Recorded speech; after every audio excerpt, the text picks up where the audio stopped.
Item Number: SCP-108. Object Class: Safe.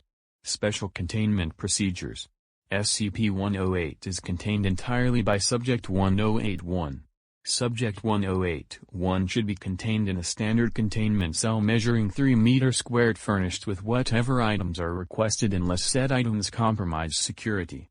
Subject 108-1 is permitted to leave the room, wander freely, and eat in the main canteen. Medical examination to be performed on Subject 108-1 daily, filters to be changed as necessary. Description: SCP-108 is accessible through the nostrils of Subject 108-1. Subject is an African American female, 51 years old, see Addendum 108-1, who was previously employed as a cashier at a small-town hardware store in Kentucky. Since SCP-108 has been housed at Site-17. Endoscopic examination of SCP-108 reveals that the area accessible via the subject's nostrils is not the human nasal cavity, but rather a bunker system of Nazi German construction dedicated to the production and maintenance of World War II-era Messerschmitt Me-262 fighters. Exploration via robotic endoscope reveals that the bunker system has internal dimensions of approximately 2 km by 4 km, with the long axis parallel to the main entrance and exit portal.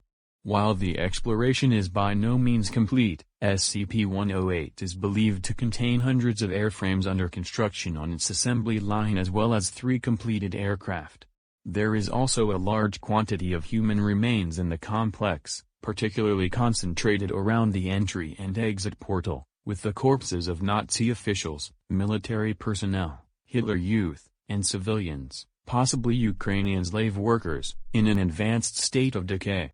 Evidence of a firefight near the entry and exit portal supports the hypothesis that the German military personnel were swarmed by the civilians and were killed in the ensuing struggle. Some corpses show signs of cannibalism. Robotic endoscopic exploration continues, and high-discharge LED lighting, assembled piecemeal using the ship-in-a-bottle technique, has been deployed. Endoscopic examination of the interior of SCP-108 reveals a large hangar door area with a kind of double airlock with blast doors large enough to admit 2 fully assembled fighters. A production line exists which would allow damaged fighters and deliveries to enter on one side of the hangar door, and finished fighters to exit on the other side.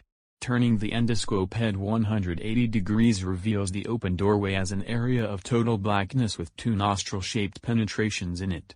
One nostril-shaped penetration is connected to whichever nostril is admitting the endoscope, and the other is connected to the interior of a human nasal cavity. DNA testing reveals the nasal cavity belongs to the subject. The black area is impenetrable and absorbs all wavelengths of light that the endoscope can carry. The black area is elastic and yielding when probed. Apparently the portal system is a unique 3-way arrangement. If the outside world is designated A, the interior of the Me-262 factory is B and the subject's nasal cavity is C, then traffic is as follows. Anything, including gases and light, going from A end up in B. Items going from B end up in C. Items going from C end up in A. Presumably in 1944 it was intended that C and A were to be the interior and exterior of a double hangar at Tempelhof based on the architecture of the hangar doors. Addendum 108-1. Subject claims that she was training to perform the human blockhead magic trick in preparation for being a clown at a children's birthday party. After hammering a 4-centimeter-long galvanized iron nail into her nasal cavity, she lost her grip on the end and dropped it inside her nose. Immediately she noticed a god-awful musty stench and experienced nausea and disorientation. Blowing her nose had no discernible effect, and left no residue on tissues. She was able to breathe normally through her nose. After about 3 days subject got used to the hell's asshole smell, and performed at the children's party to the delight of her nephew. Approximately a week later, after ignoring numerous complaints about the smell of her breath, subject was diagnosed with pneumonia and placed on a course of roxithromycin. Pneumonia responded to antibiotics, but recurred a week later. Her general practitioner also noted that nasal examination with an otoscope showed simply blackness, rather than the inside of the nose. After admission to hospital with chronic pneumonia, examination with a 1 meter fiber optic endoscope allowed the endoscope to be threaded in almost a full meter. The attending ENT noted that he appeared to be seeing a Nazi eagle badge through the endoscope. Specialist examination notes were kept in a digital patient management system and intercepted by the Foundation in a routine sweep. The subject was recovered without incident by Task Force Epsilon 9 disguised as high-risk warrant team officers in a pre-dawn raid in June of 19. By the end of the cleanup operation, the GP, ENT, 11 hospital personnel and 2 civilians were terminated. The subject was examined by Foundation staff and provided her with air filtration units which could be passed through her nostrils piecemeal and assembled like a ship in a bottle. The filtration filling must be removed on a regular basis when it gets expended, roughly once a week, as the subject is essentially inhaling the atmosphere of a formerly sealed Nazi mass war grave. Although initially hostile toward the Foundation, the subject has responded well to enhanced psychological conditioning protocols and now accepts her situation.